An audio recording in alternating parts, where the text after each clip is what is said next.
So in this workout, we're going to introduce again 10 exercises. This time we're going to be working for 45 seconds with a 10-second transition onto the next exercise. Once we've completed all 10 of these exercises, we're going to take a 1-minute recovery and then begin again for 2 to 3 more rounds. So we're going to start out in a squat position, a little bit wider than shoulder width, weight evenly planted in our feet. Swing our arms down and back behind us, and then exhale and reach up towards the sky. We're going to move back and forth between this, bring it all the way up onto the balls of the feet, keeping the body tall. Exhale, full extension. The depth of your squat has to do more with your knee health. So if you know that you've got to be a little bit more protective of that knee, don't go quite as low in that squat. Maintain a tall posture.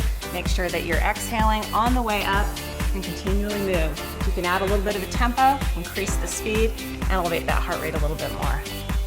Finishing up in 3, 2, and 1. Great job.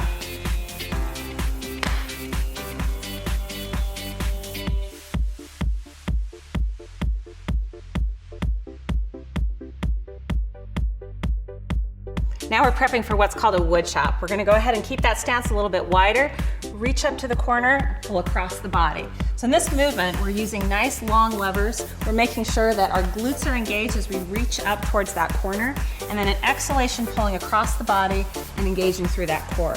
If we can, we're gonna make that range of motion a little bit longer and add more of a rotation as we come back across the body. We've got 45 seconds here. How are we feeling, team?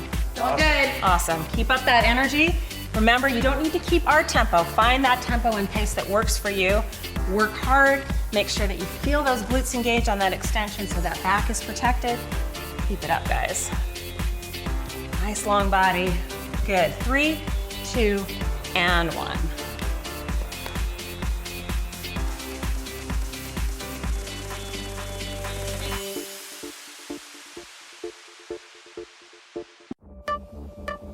Here we are ready to go on the opposite side. Our wood chops again, reaching up to the opposite corner, pulling across the body.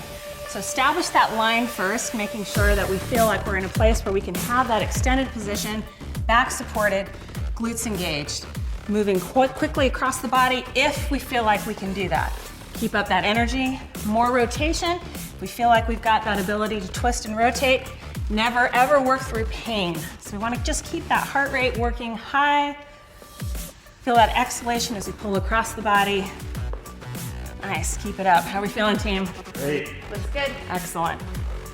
Exhale every time we pull across. Honoring where our body's at. Finishing up in 3, 2, and 1. Excellent job.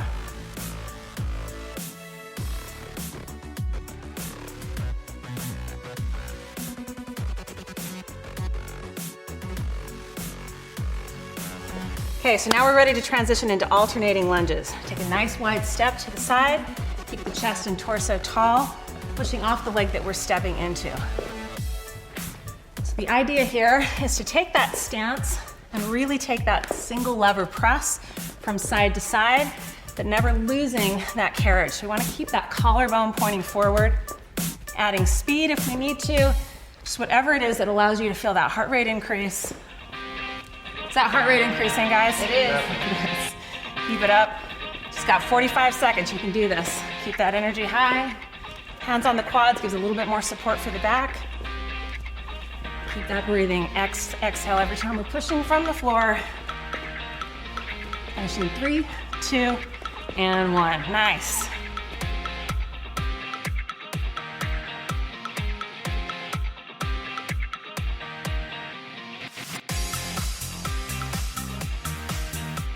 So now we're moving into a side-to-side squat.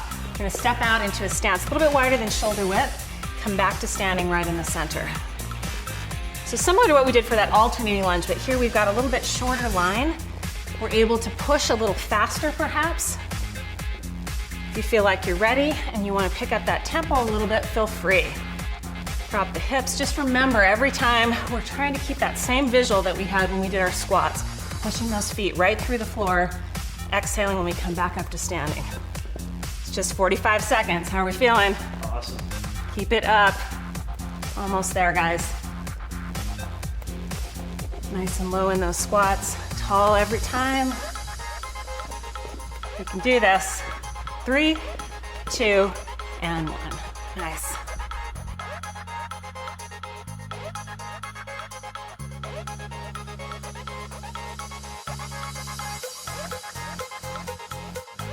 So we're transitioning now to some core work. So we're gonna start in a plank position. Carson's gonna stay kneeling, Bobby's on her feet. Plank to side plank. We're gonna rotate over onto that one side, stacking the hips and shoulders, and then transition back to plank. So Carson is taking a kneeling position here. It's just as you build strength and stability. When you're ready, and you're ready for that challenge, then you can move up onto your feet. Let your strength, your back help be your guide. Make sure that you always feel that your core is the primary star of this movement. So making sure when we come back to that plank as well, we have our shoulder blades back and down, thinking back to just those basics we learned with our push-ups, making sure we apply all the things that we're learning. Exhale. Nice job, you guys. So this one, not so concerned with speed. We want to make sure that when we move to a balancing side plank, that we are controlled. We've got the ability to stay there. Core is fired up, nice and strong. 45 seconds. How's the core doing? It's on fire. Nice. 3, 2, and 1. Excellent.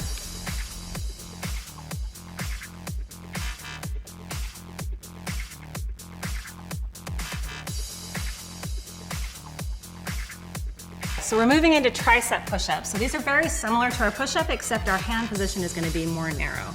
Shoulder blades back and down, we're just gonna lower and lift.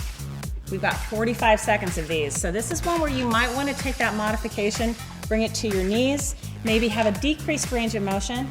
The idea behind a tricep push-up is that we wanna transfer that muscle work outside of the shoulders and incorporate a little bit more into our triceps.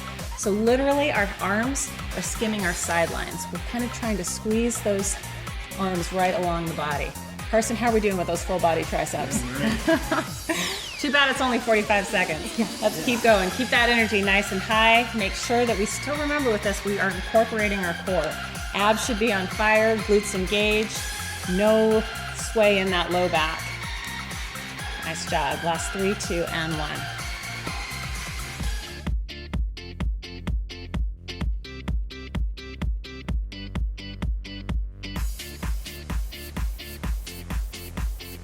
Okay, so we're revisiting our plank side plank. Come back to your plank position. This time we'll be transitioning to the opposite arm. So setting that position up in side plank, rotating back to the center. Just a reminder on this one, we're not looking for speed. We're looking for really good integrity of movement, making sure every time we reset in our plank position, our shoulders are back and down, and we're thinking about some of those muscle groups that may not automatically come into focus, making sure that our quads are tight, glutes are tight, and there's an exhalation once again that's happening as we shift and load onto that single side. How are we doing on this side? Feels good. Nice. 45 seconds, you can do this. Keep it up. Remember, we don't need speed, we just need quality of movement. Anytime you need to transition, move back down to your knees. You can do the same thing as Carson's doing here, building strength. Last 3, 2, and 1. Excellent.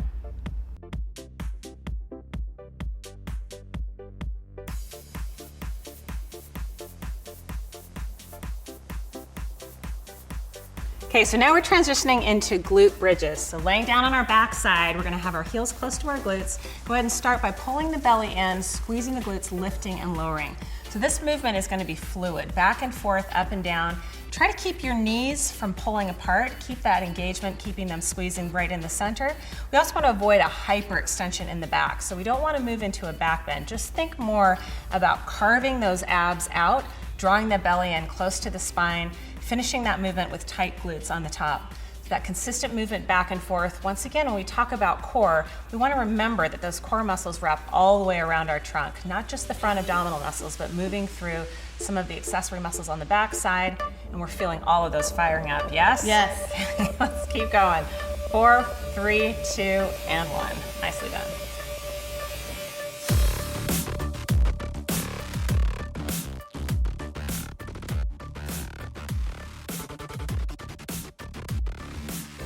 Our final exercise is core roll-ups. We're gonna lay down on our backside, hands on our hamstrings. We're gonna exhale as we draw our belly into our spine and make a soft C shape with the back, and then lower all the way back and down. So everybody's range of motion is going to be a little bit different on this. The hands are on those hamstrings to give us the additional support. We never want to feel like we're straining and having to pull up with the back. What's most important with this exercise is that we've drawn the belly in right from the very beginning and we start that exhalation. That abdominal or core bracing is what's going to give us the support to be able to do this exercise well and using the correct muscles. Are we feeling the right muscles, guys? Yes. Yes, abs are fired up. Nice job. So remember, the transition coming up and down, we always want to create that soft C shape as we lower back and down. Keep that core fired up. Nice. Last 3, 2, and 1. So that completes all 10 of our exercises. So from this point, we're going to take that 1-minute recovery before we begin again for our second and third round. Well done, everybody. Keep it up.